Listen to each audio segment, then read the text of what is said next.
আসসালামু আলাইকুম, সবাই কেমন আছেন? তো আজকে পাকা আম দিয়ে আমি আম সত্তা বানাবো। তো আম যেহেতু শেষ হয়ে যাচ্ছে, প্রায় শেষের পথে আছে, তো ভাবলাম বাসায় যেহেতু ওই আমগুলো অনেকটাই গুস্তওয়ালা ছিল, তাই ভাবলাম যে বাসায় যেহেতু এরকম গুস্তওয়ালা আম আছে, তাই একটু আম সত্তা বানিয়ে ফেলি। তো সেই জন্য আজকে আম সত্তা বানাবো, আর সেটা আপনাদের সাথে শেয়ার করব, একদম রোদে দেওয়া ছাড়া আম সত্তা এটা।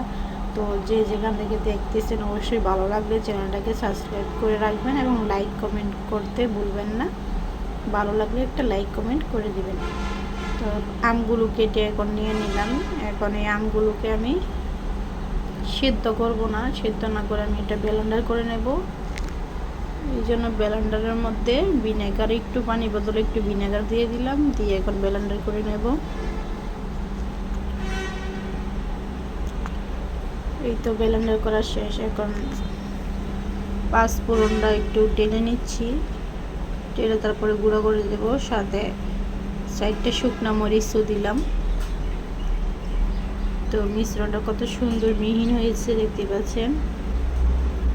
মিশ্রণটা খুবই সুন্দর হয়েছে। কড়াইয়ের মধ্যে দিয়ে দিলাম, কড়াইয়ের মধ্যে সামান্য একটু তেল দিয়ে দিলাম, যাতে কড়াইয়ের মধ্যে একটু সামান্য তেল দিলে হয় কি যে নিচ দিয়ে লাগে না, এই জন্য একটু তেল দিয়ে দিলাম।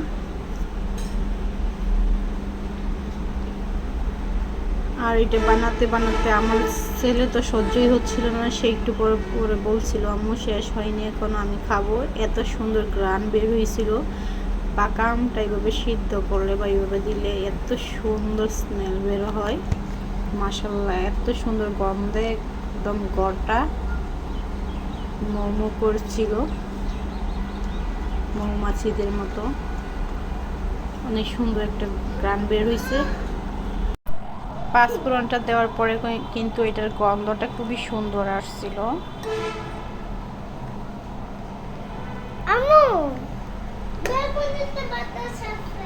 হ্যাঁ, তুমি বাতাস দেখে আসো।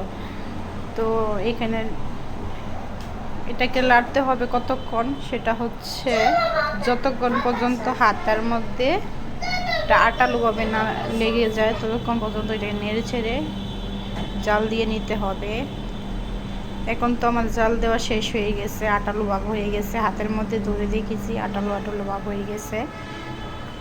এখন একটা থালার মধ্যে সরিষার তেল দিয়ে হাত দিয়ে আমি মেখে নিচ্ছি, যাতে আমড়টা এটার মধ্যে আমি রাখবো, রেখে ফ্যানের বাতাসে শুকাবো। যেহেতু এখন কিছুদিন ধরে বৃষ্টি হচ্ছে এক লাগা, আমাদের ঢাকা তো একদম একটু সময় দিচ্ছে না বৃষ্টি, যে ঘর থেকে বের হবো। এই জন্য এই আমড়টা আমি চুলার মধ্যেই বানিয়ে ফেললাম, আর ফ্যানের নিচে রাখলে 2-1 দিন এমনিতেই উঠে যাবে, ফ্যানের বাতাসে শুকিয়ে যাবে উপর দিয়ে। এখন হাত দিয়ে একটু নেড়ে ছেড়ে দিচ্ছি, মিশিয়ে দিচ্ছি।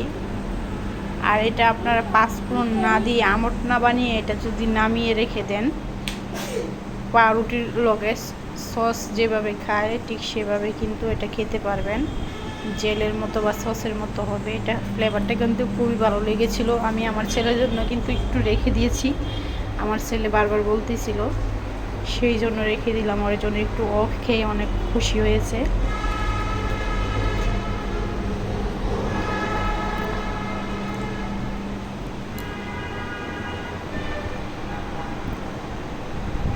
তো এইভাবে গুল আকারের করে রেখে 2-1 দিন আমি রাখবো, তারপর এই কিন্তু ফ্যানের নিচে রাখবো, শুকিয়ে যাবে, কোনো রোদ দিতে হবে না। আর যাদের বাসায়